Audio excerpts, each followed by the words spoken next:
All right, Shabbosai, good morning. Good morning. Let us begin by thanking all of our sponsors for this morning share. To thank our Talmud Torah sponsors for Tuf Shin Pei Hey 5785, the Tilson family, for dedicating all of Sherman Drushos this year as a schus for Basra Stelvos for all of Am Yisrael. Our Talmud Torah sponsors for the month of Cheshvan, Stephen Terry Zinn, in honor of the birth of their granddaughter Devora Eliana Zinn, and in memory of Dr. Zinn's father Bunim Tzvi Ben Chaim, Shmuel Rabin Karabkin, and the schus for Refuah Shalema for Binyamin Chaim Pesach Ben Mushachana, and the yahrzeit of Pesa Mira Bas Chaim.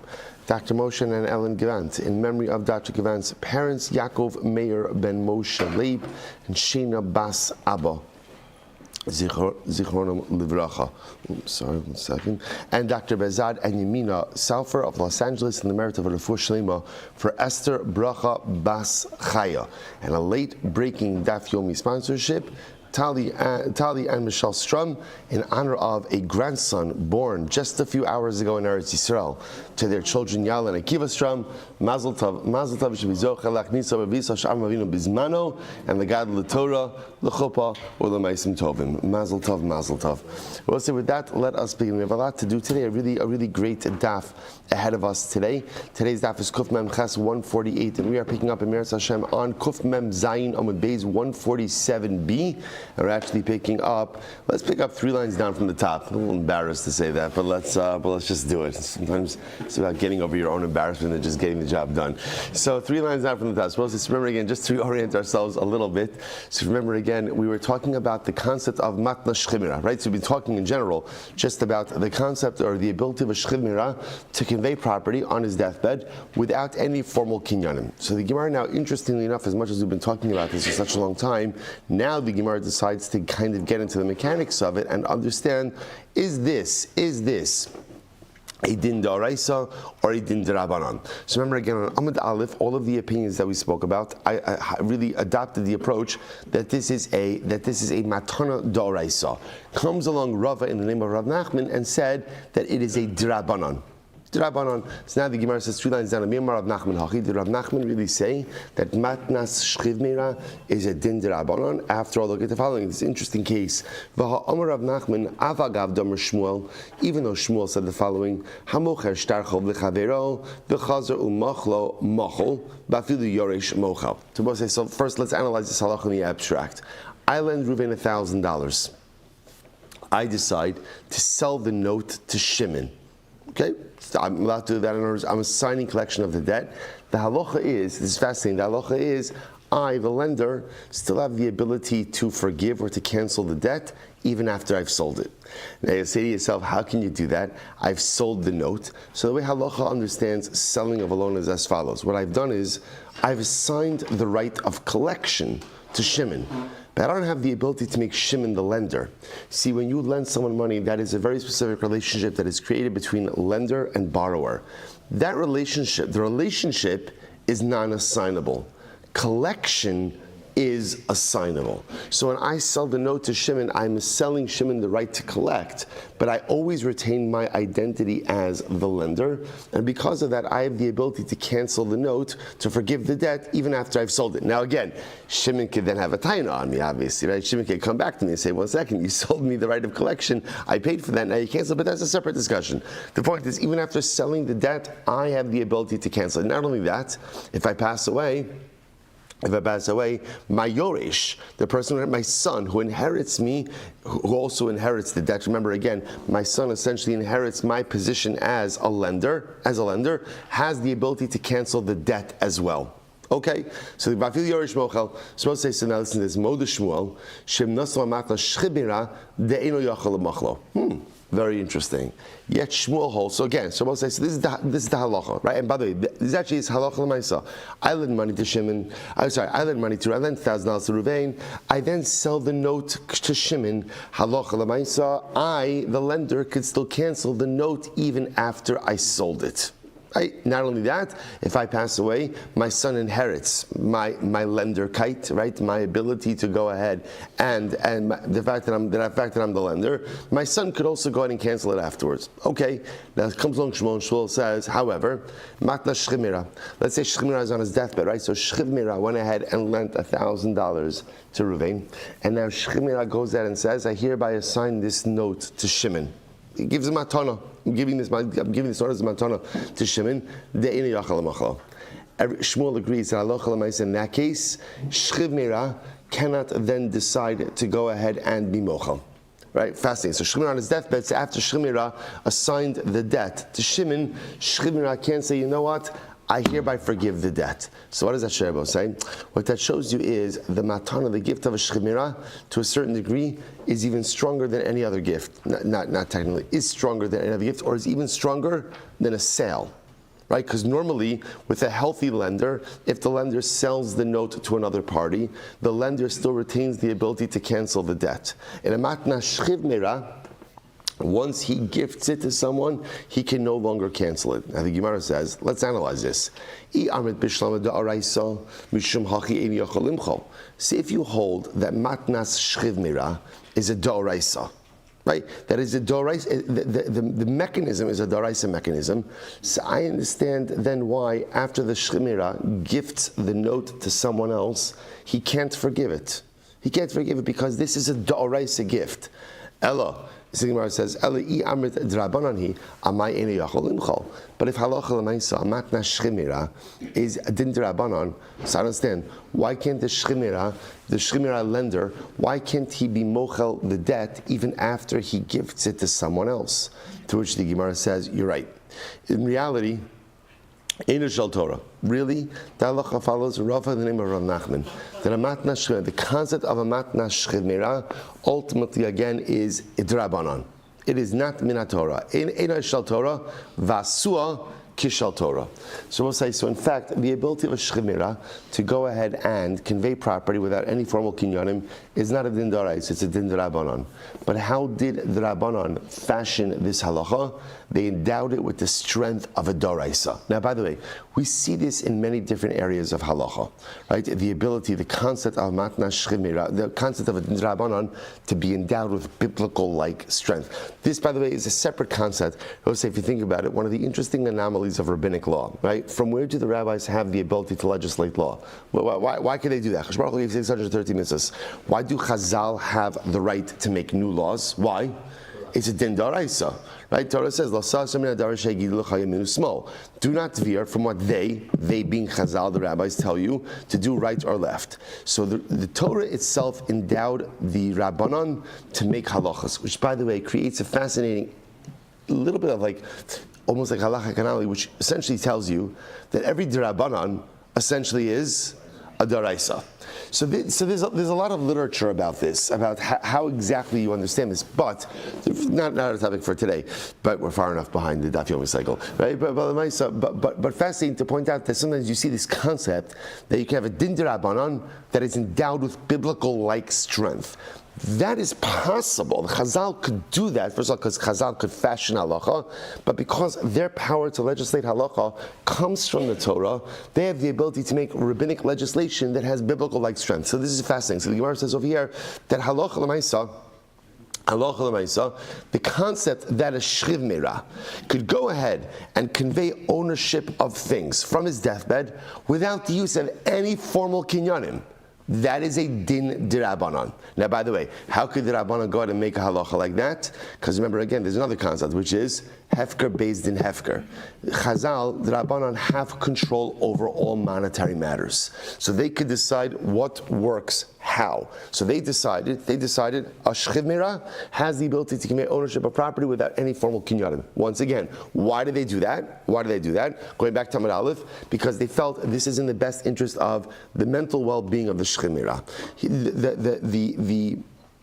the yishuv hadas, the inner quietude that comes from knowing that he could pretty much set up his estate however he wants from his deathbed, right? He doesn't need his estate attorney, he doesn't need any abasin, but he could just verbalize it and it happens. That helps him in a difficult time, and Chasam doesn't exacerbate an already difficult situation. But Chazal endowed this halacha with biblical like strength, and therefore again coming full circle. That's why if a shchiv mira goes ahead and assigns a note, assigns a debt, he can't cancel it. There is a full assignment over there. Fully removes himself from any interest in that, and even as the lender, he can't cancel it. Take a look at Rashbam for just a moment. V'asal kishal Torah. Fine. Well, so by the way, there's one other piece over here which I want to mention, which Reb Shalom brought up to me after the shir, which I didn't think about it yesterday's shir, but actually the Gemara is going to talk about it today into tomorrow, which is, remember, according to the opinions that hold that matna shchiv mira is a da'oraisa. So remember again, where did they learn it from? Fascinating enough, they learned it from psukim of Yerusha, of inheritance. But shchiv mira is not Yerusha, it's matana. So how are you learning matana from Yerusha? So just hold on to that, because that's going to focus very important over here also. We're going to see that the truth is, even if you hold that shchiv mira is a din d'Rabbanan, which seems to be the conclusion of the Gemara over here, which we'll see in just a little bit, that everyone agrees that conceptually it is a derivative of inheritance law. We're going to accept that premise. We're going to get to that more explicitly in just a little bit. Okay, so let's go back there. Amar Rava. So also, therefore, again, the Gemara is suggesting over here, this seems to be the conclusion of the Gemara, that matna shchiv mira is a din d'Rabbanan, but ultimately endowed with biblical strength. Amar Rava. So we'll say, so by the way, I'll just mention, it's a good time to do this now, the Rambam writes in Hilchos Zichiyah Umatana, Perek Yud Halacha Beis, the Rambam writes, it's a much longer Rambam, but he says, Umatnas shchiv mira, af al pi shehi midivreim, Asu osa kishel Torah. So that's what Rambam paskins. We pass like Rav Nachman that Allah matna shchiv mira is a din d'Rabbanan, but endowed with biblical like strength. Now he says, listen to what he writes. Uki'ilu kanab mamon shebishtam min Torah v'yigil yadov lo nishar liyarish bo kinyan lefichach eno mochel. Now we'll say, so we're going to see that halacha l'maisa. Again, this is how he paskin. Like shchiv mira din d'Rabbanan, but endowed with biblical like strength. Good. Now, we're going to get into a little bit more of some of the technical details of matna shchiv mira. Here we go. It says the Gemara. It says Amar Rav Nachman shchiv mira she'amar yider ploni bebayis zeh yocho ploni peros dekel zeh lo amar klum. So this is interesting. It says shchiv mira says, he's on his deathbed. Obviously, shchiv mira. He says, let Ruvain live in this house, or let Ruvain eat the fruits of this tree. The Gemara says, this is a meaningless gift. The conveyance does not work. Lo omar klum, ad sheyomar tnu bayis zeh leploni v'yider bo. What shchiv mira could say is, give this house to Ruvain and let him live there, or tnu dekel zeh leploni v'yochal perosab, or give the fruit. Or give the tree, right? Give the palm tree to Ruvain and let him consume the fruit. Now, what's the logic over here? And what the Gemara is highlighting over here is, in order for matna shchiv mira to work, the shchiv mira has to give something of substance, something tangible. The problem with giving someone the right to live somewhere, the right to dwell, is not a tangible right. Not a tangible right. Similarly, conveyance of produce, he's talking about produce that doesn't yet exist. This is davar shalab al olam. So conveyance of produce that's not yet on the trees also is meaningless. So there's an interesting connection, an interesting detail over here, that matna shchiv mira only works if shchiv mira is conveying something that is absolutely physically tangible. The Gemara says, L'meimra, the Savra Nachman, Milsa the Isei Bebari Isei B'shchiv mira, the Lesei Bebari Lesei B'shchiv mira. So what do you see from here? That Rav Nachman's model, a shchiv mira's conveyance is modeled after a healthy, normal person's, regular person's conveyance. In other words, whatever you could convey as a bari, as a healthy person, you could convey as a shchiv mira. So this is very important. The only difference between the matana of a shchiv mira and the matana of a normal healthy person is what? Is kinyan, right? So in other words, a shchiv mira can't convey anything that a regular person can't convey, right? So from a conveyance perspective, it's the same. The only difference is the mechanism. A shchiv mira doesn't need kinyanim. But in terms of what you could convey, whatever a bari, a regular healthy person could do, a shchiv mira could do, and conversely, whatever a bari can't do, shchiv mira can't do as well. So a bari, same thing, right? A healthy person can say, I'm hereby being makne you the right to dwell in this house. What is that? What is that? What are you conveying to me? In other words, remember, I was say, so let's say we're going to use a kinyan. What physical item is being conveyed? The answer is nothing. I hereby convey to you future produce. Okay, what are you conveying to me? There's nothing. There has to be something tangible to convey. So the same way that a bari can't do this, a shchivnira can't do this. The Gemara says, oh, so you tell me then that a matna shchivnira has to mirror the gift of a regular healthy person. Whatever works by a healthy person works by a shchivnira. I've Hamarav Amrav Nachman. The Yet Rav is in the Nachman, the top of Kuf Mem Ches 148a. Shchivnira Shamar Tnu Hava Asi Leploni Hava Asa Leploni. The Afal Gav. Delay say bebari. Rabbi said, but we see that is not true. Because look at the following case. Rabbi said, Rav Nachman, that's what? A shchimira who says, give my debt to Ploni. So again, shchimira lent $1,000 to Ruvain, and then shchimira says, give this debt, right? I hereby assign this debt to Shimon. It works. It works. Even though such a concept does not apply to a bari. A bari can't just simply say, right? So again, if I lent money to Ruvain and now I want to assign the debt to Shimon, I can't just say, okay, the debt is hereby assigned to Shimon.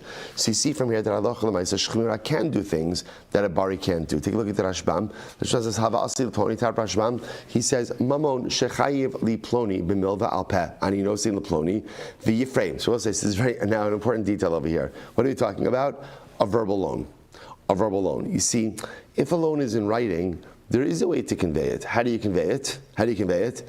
Give over the shtar, right? So in other words, if I lent $1,000 to Ruvain and I want to assign this loan to Shimon, no problem. It's actually very simple. Give the document to Shimon. Give the document to Shimon, because now again, that document represents the vehicle of collection. So that works just fine. The case over here is, I lent money to Ruvain, it's a milva al peh. I lent him $1,000 and it's just a verbal transaction. So the halacha is by a shchimira. So b'om shechayv ploni b'milva al peh ani nosin l'ploni v'yifreim lo halova v'mkomi niskaymu advarim u'tehava asal l'ploni v'afagav debebari leisei de'eni yochel lahaknos lechavera milva al peh dehalva nitna.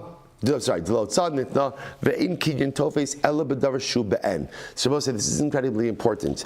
Kinyanim only work with tangible items. So therefore, if I went ahead and I lent Reuven $1,000, a verbal transaction, there's no shtar, I can't convey that to Shimon. There's no way for me to convey it to Shimon because there's nothing physical to convey over here.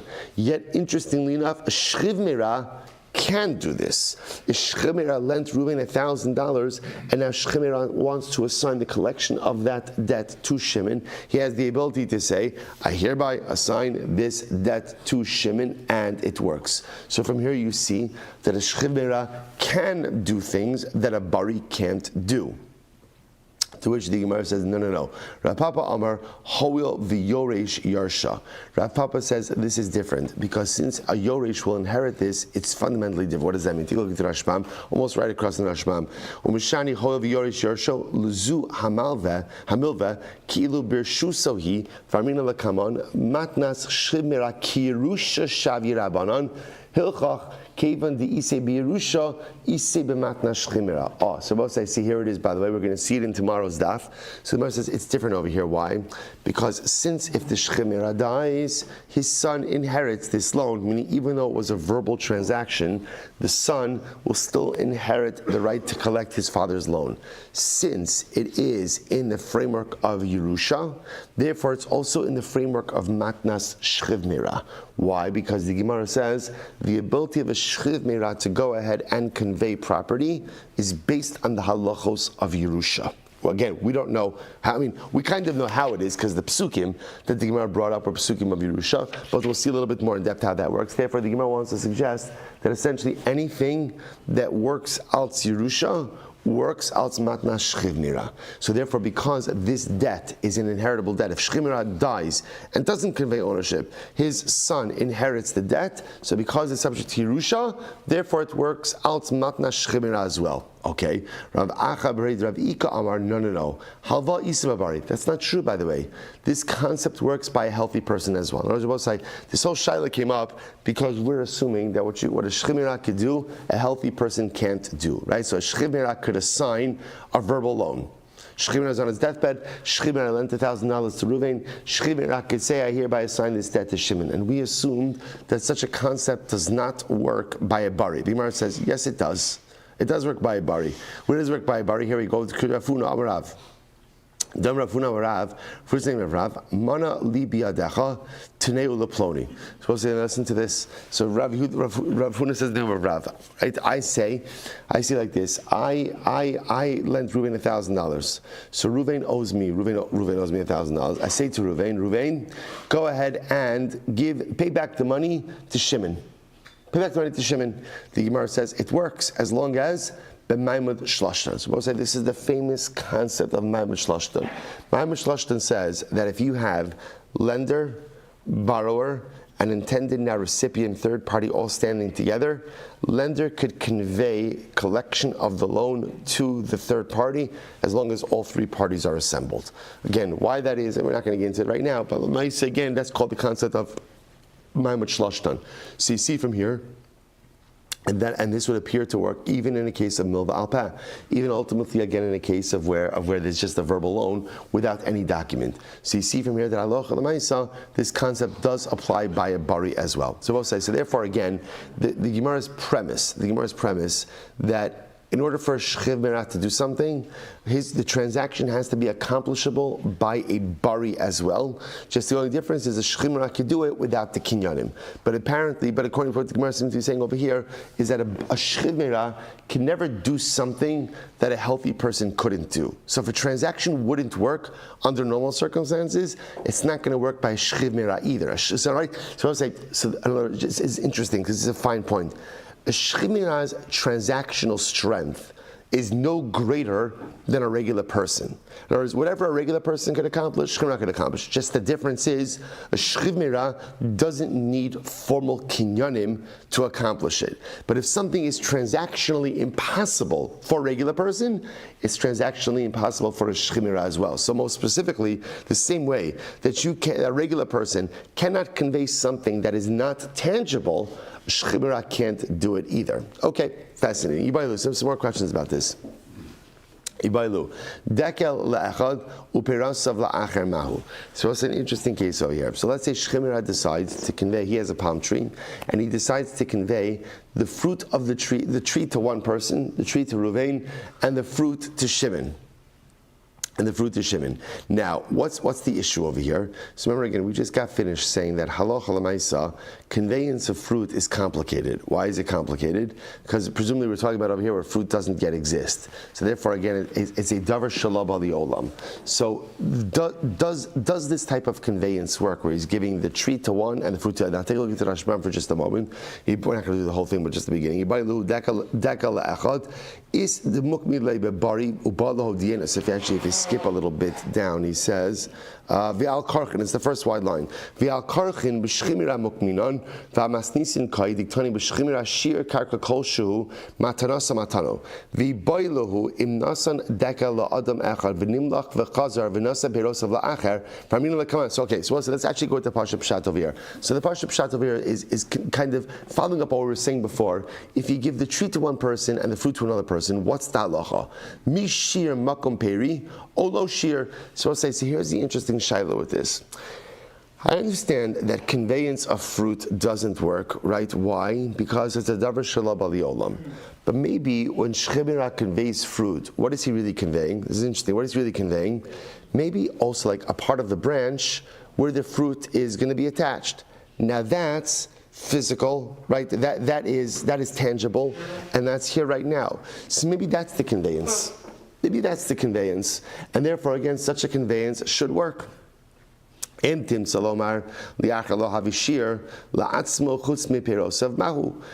supposed to say, so let's say you'll say, no, that's not how it works. In other words, when shchiv merat gives the tree to Ruvain and the fruit to Shimon, what is he conveying to Shimon? Just the fruit, no part of the tree, and therefore such a conveyance is going to be flawed. What happens in a different kind of case? Let's say shchiv merat goes ahead and says, I'm hereby conveying the tree to Ruvain, but I'm withholding the fruit for myself.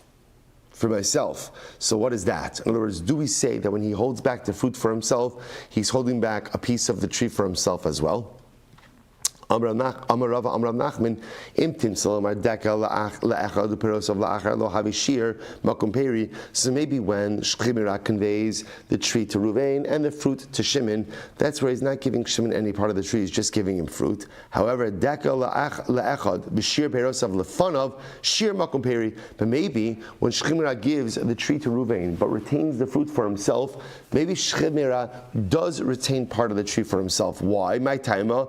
Both say this is profound. Kol legabe nafshei ba'ayin yafet mishayer. Why did I both say? Because in any transaction, I'm withholding something for myself. If you count on one thing, it is I'm going to be generous for me. I'm going to be generous for me. And therefore, when I go ahead and I retain the fruit, what am I doing? I'm retaining part of the tree for myself as well. So maybe when I'm conveying to someone else, right? When Shchimira conveys to someone else, he's giving Shimon the fruit and no part of the tree. But if Shchimira is retaining ultimately again the fruit for himself, there's no question that what? He's retaining part of the tree for himself as well. Kol legabe nafshe ba'ayin yafe mishayer. Anytime you're retaining something for yourself, you're ayin yafa, you're generous for yourself. So I just want to point out something very interesting over here, and this is really quite I think a fascinating human dynamic. What do Chazal mean when they go ahead and they espouse something like this? Because it's interesting how you find sometimes like competing motifs. Like Rabbi Akiva said, whenever you go out and you sell, you always sell with the spirit of generosity, right? Or you always want to give more. And yet here again, the Gemara is saying that when you're retaining something for yourself, you're looking out for yourself. So I think it's interesting. I think what Chazal is telling us, and this is, I think, very important in general in interpersonal dynamics. People do things that serve their own interests. And that's not a bad statement. That's not a bad statement. It's just a true statement. At the end of the day, a person has to look out for themselves. And therefore, by definition, almost by default, sometimes without even thinking about it. When a person engages in something, a person asks themselves one simple question, which is, what's in it for me? And again, I will say, sometimes you say this and it sounds like so cynical and so sarcastic and so it's not. Deep down, remember again, the strongest human instinct is self-preservation. And self-preservation manifests itself in many different ways. And at the end of the day, and by the way, it's not a bad thing because this also fuels a lot of personalistic advancement. Same thing even in our ruchnius, right? We do this all the time in our ruchnius. Right? I'm going to do something. I ask myself, what's in it for me? What's in it? I'm going to do it. I'm going to do it. And by the way, this goes in all different directions. Like Chazal say, right? When a person sins, Ein adam chotei velo lo. There's no such thing as like altruistic sin. I'm just going to do it because it's important. I want other people not to feel bad when they sin. So therefore, if they see me sinning, I'm going to. Right? Why do I commit averos? I want something. Why do I do mitzvahs?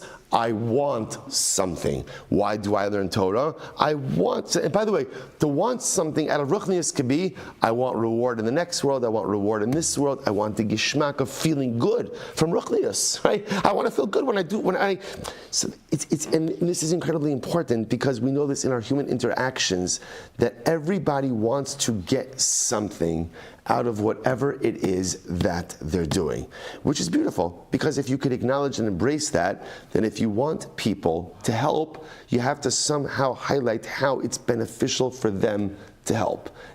People will do things as long as they see. Now again, are there altruistic people who will do stuff for absolutely no self-interest? Absolutely. Sometimes it's hard to gather a mezumin of those people, but lemaisa, right? But lemaisa, they do it, and that's why when you stumble upon people like that, you're like, wow, you have no self-interest, right? So I just want to point out, the self-interest is not a bad thing. It's an thing that stems from that most basic instinct of self-preservation. There are certain dynamics, there are certain interpersonal dynamics, if you just understand it, you can utilize it to your benefit. If you want people to do things, if you need people to do things, you need ultimately to understand, you need to make them understand how it benefits them. If it benefits them, you'll be able to onboard them. If not, if you're lucky to have some purely altruistic people, maybe, but chances are not. Incredible. And we'll say, and then we'll move on. The Rebbe Shmuel understands this.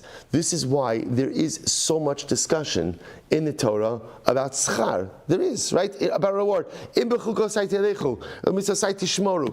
says, right? If you follow my mitzvahs, and then I'll say, what does the Torah do? Torah launches into an exhaustive discussion about material reward. Why? Leave that out. Leave that out. Chashon Baruch Hu understands it also. The harder the ask, the Barbanel says, why is it that, and we really have to go on, why is it, this is a disaster, right? Why is it so much Torah, so little time? Why, I should have skipped it to 550. Why is it that the Torah says, L'man yarichun yamecha? Why is there arichos yamim? By honoring parents. Right? So the Barbanel says so beautifully, he says, you know why? Because honoring parents in the right way will literally suck the life out of you. It literally will deplete you of your emotional resources, of your physical resources. It could literally, Chashon Baruch Hu says, I promise, I got your back. I got your back. Whatever you give to your parents, and sometimes, I will say, we all know this, especially, sometimes it's difficult, especially when a person is that sandwich generation and a person is children and parents, and literally a person feels like, I can't do this. Like it's literally draining me from everything. HaKadosh Baruch Hu says, I promise, I got it. And I promise whatever you give, I will give back to you. Now come on, why don't you say, but that's your parents. It's your parents. I'll trust they did so much for you. Because people are people. At the end of the day, every child reaches that, maybe not every child. Most children reach that moment where they're like, you know what, I don't think I can do this. I don't think I could do this and still remain normal. Chashon Baruch Hu says, I promise, take care of them, and I will take care of you. So even Chashon Baruch Hu understands the dynamic. And he says, okay, I got you. You're a human being. So I'm telling you, there's something in it for you. You will not lose. You will be taken care of, and not just in this world, not just in the next world, but in this world as well. Incredible. All right, let's go back there. Says the Gemara. So again, he says we have this same discussion, but so interesting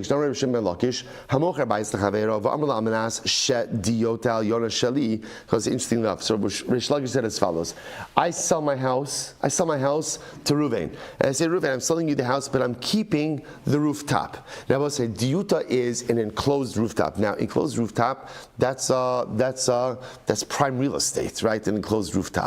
Right, so now I'm selling you my property, but I'm keeping the enclosed rooftop. Now watch this. So the Gemara says, fine, so no problem. I could do that, right? In other words, I could sell my house to Ruvain and keep the rooftop to myself. So the Gemara says as follows. That's straightforward. See, Bailu, I'm a base. So the Gemara says as follows. Can't catch a break over here. Tomorrow we're good. So the Gemara says as follows. Okay, so we'll see. Now watch this case. Same question that we just had before, just framed a little bit different. So let's say I go like this. I have a house. I say, Ruvain, I'm selling you the house. Shimon, selling you rooftop terrace. So the Gemara says, Mi havi shir or lo. Did I go ahead and withhold anything for Shimon? And I want to point out over here, this is not a matna shchimira, right? This is not a matna shchimira. This ultimately, this is a mat, the Rashman points out over here, this is a matnas bari. This is a regular gift. Now, what's the shiloh over here? Now watch this. In general, there are three sets of rights over here. There's the domicile right, the house, there's the rooftop, and then there's airspace. Right? There's airspace into the chutzner. Now, normally when I owned everything, so I had all three of those rights. So generally, the person who has the house has the rights. So the shaila is over here as follows. But in this case, I sold the house to Ruvain, and I sold the rooftop to Shimon. So did I withhold the airspace rights for Shimon, rooftop owner, or do the airspace rights not belong to Shimon, only belong to Ruvain? That's the shaila over here. So we'll say it's the same shaila as we had before, just applied differently. Beforehand it was Shchimira goes ahead and gives the palm tree to Ruvain and gives the produce to Shimon. So our shaila was, does he withhold some of the tree, the area of the branches where the fruit will go, and give that to Shimon or not? That was our shaila. So over here, same idea, but it's not a shchimira. I'm selling my house to Ruvain, selling the rooftop terrace to Shimon. Do I withhold some of the airspace rights for Shimon or not? So the Gemara says, second line from the top, 148b,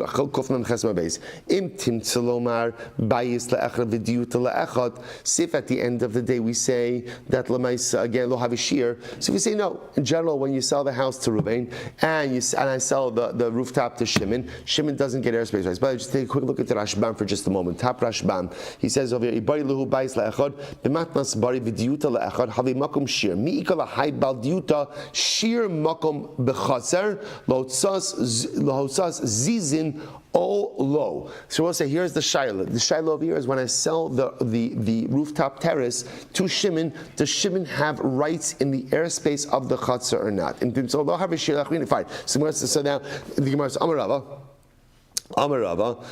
imtiv tzomar bais le'echa v'diuta le'echa lo havishir chutz midiyuta mahu. Okay, so let's say normally we would say that when I sell the house to Ruvain and I sell the rooftop terrace to Shimon, so again Shimon only gets the terrace, he doesn't get any airspace rights.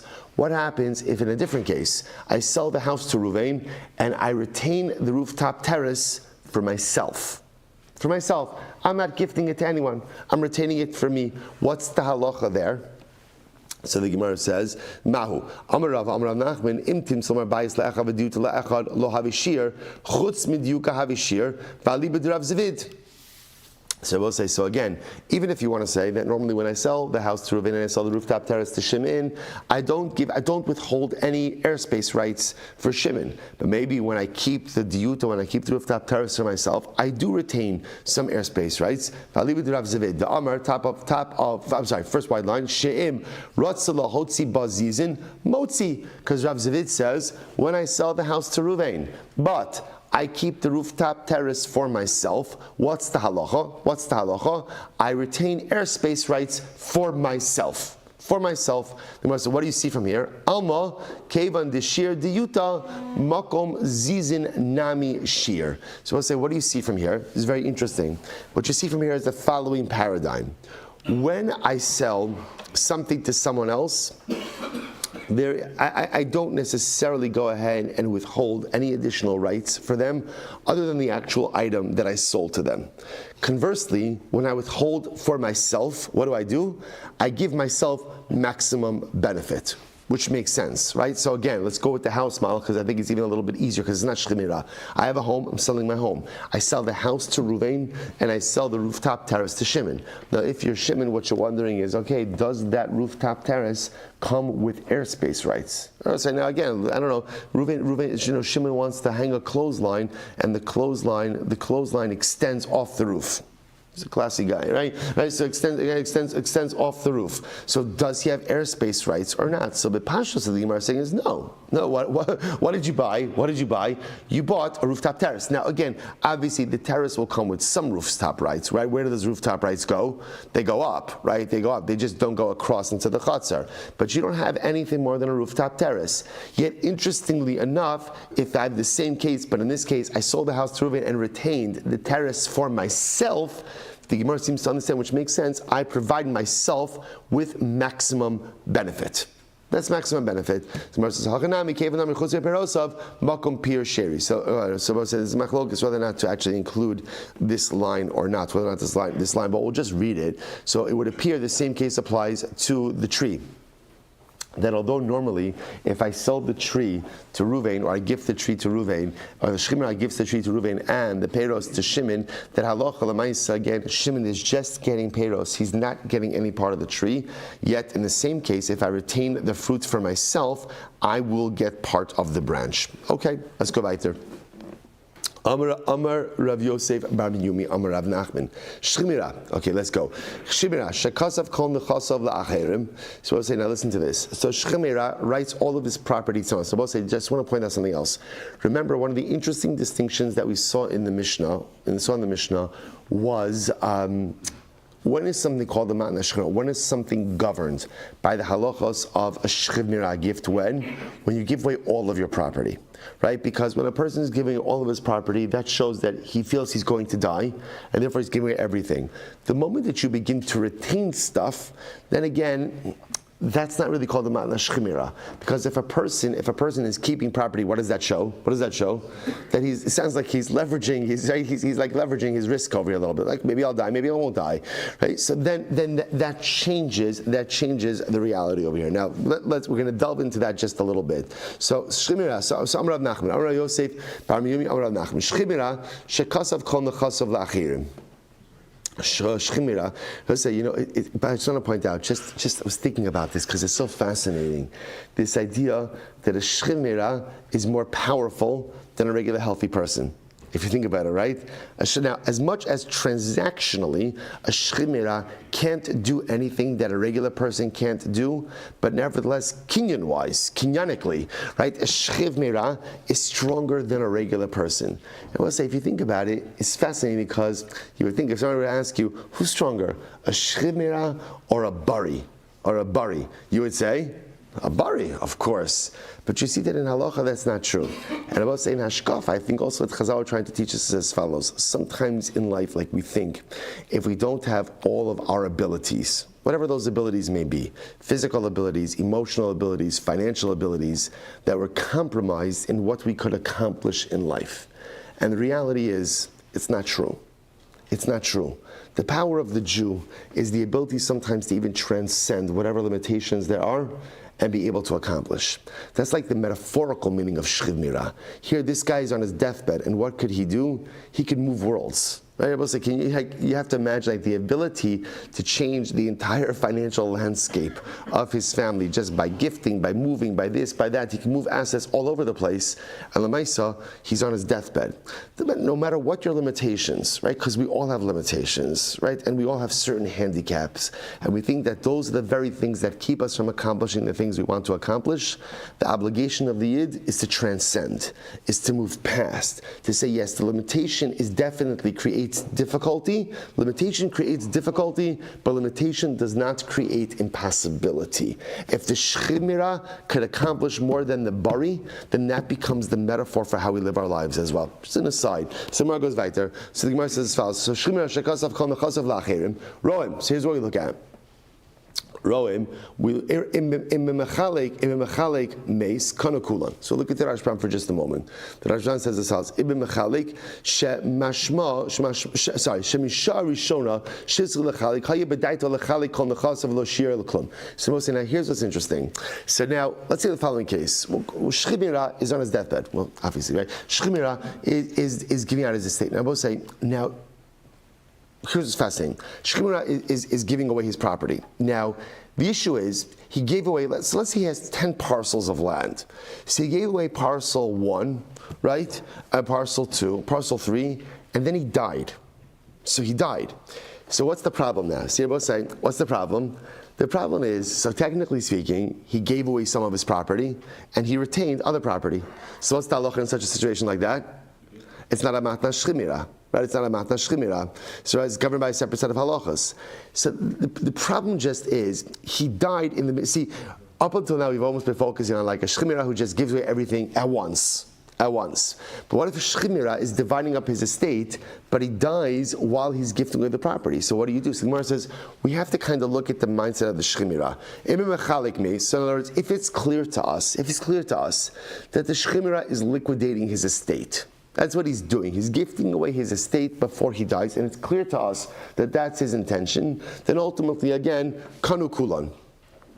Amad chozer bekulan. So we'll say the reason why this is important is because like this. So let's say he goes in and he gives away parcel A, parcel 1, parcel 2, parcel 3. But there's 7 other parcels that he didn't get the chance to. So if he died, okay, the gifts are a gift. That's not really the shaila. What's the bigger shaila, I'll say? What's the bigger shaila? If he recovers. Right? If he recovers. Now, again, so the shaila is, now that we don't want his recovery to sound like a downer, like Baruch Hashem, that's a good thing, right? But Lamaisa, the shaila is, what's the status of the first 3 parcels? So remember again, if they're a matna shchimira, so we established in the Mishnah that every matna shchimira is effectively like what? A gift with a t'nai. What's the t'nai? This is your gift if I die. So obviously now, if it's a matna shchimira, so Lamaisa again, they have to return it. But if it's not a matnas shchimera, just a regular gift, then what? They get to keep it. Now you see the difficulty in this case? The difficulty in this case is the shchimera didn't go ahead and convey everything. So the shaila is, what is that? So the Gemara says it's a din in his mindset. If it's clear that he's liquidating his estate, right, but he just didn't get around to do everything, so the Gemara says if he dies, the gift is a gift. And if he recovers, so it's clear that it was a matnas shchimera, therefore it was given out tonight that he died. He didn't die, and therefore again they have to return the property to him. Incredible. In Benimlach, I will say, but again, if when the shchimera is going ahead and dividing up his estate, meaning again, so we see him, he's on his deathbed, and it's not clear to us that he plans on divesting himself from everything. In other words, he's kind of just going through his portfolio, and he says, oh, you know what, I'd like to give this to Ruvain. But again, we don't see any mindset that he plans on liquidation of the estate. Then Mace, Kanakula, and then obviously still, if he dies, the gifted properties remain, but ultimately Amad, Eino Choser Ela Ba'acharon. So this is fascinating. If he recovers, the only gift he's able to reclaim, ultimately again, is the last gift. Right? Why? Because Lamaisa, the earlier gifts, ultimately again were done with the intent. Were done when they were still under the intention of retaining assets. The last gift is the one that we could say maybe his intention was unsure, and therefore Allah Lamaisa, that's the one that's made out tonight. Take a look at the Rashbam. The Rashbam says, Ela ba'achron bilvad delo havi be'shir, because again, by the last gift means the last piece of property. If he got around to gifting away the last piece of property, so that's the final gift. That's the one that could be reckoned as a matnas shchimera. But the rest of them, there was this ambiguity, because again, he didn't divest himself of the entire estate. So the other ones, a matnas shchimera, not a matnas shchimera, so therefore we look at them and ultimately again as a regular matana. As a regular matana, even if he recovers, they still stand. Only the last one is looked at as a matnas shchimera. Okay, fascinating. So the Gemara says as follows: V'dilma iyuni kama ayin v'hadar yohiv. But one second, maybe in this case of Nimlach, he's not really. In other words, he's not really thinking about whether or not he should give away all his property. He's going to give away all his property, but rather he's just contemplating like what I should give to it. In other words, don't interpret the pause as him not being sure if he wants to give away his property. Maybe the pause is just like, I'm not sure what I want to do with what. The Gemara says, "Dilma iyuni kama ayin v'hadar yav stamei the shchimera meidak dag v'hadar yav." So we'll say in general, this is fascinating. The way a shchimera works is generally the way a matnas shchimera works is, we'll say generally, just Gemara is basing this just on fact. The way shchimera works is first he decides what he wants to give, all his entire estate, and then he executes. Really, there's a shchimera. A shchimera is a person on his deathbed. Because he's on his deathbed, what doesn't he know? How much time he has. So the one thing he doesn't really have the luxury of is like deciding, you know what, okay, I'll do this today, I'll get to this tomorrow.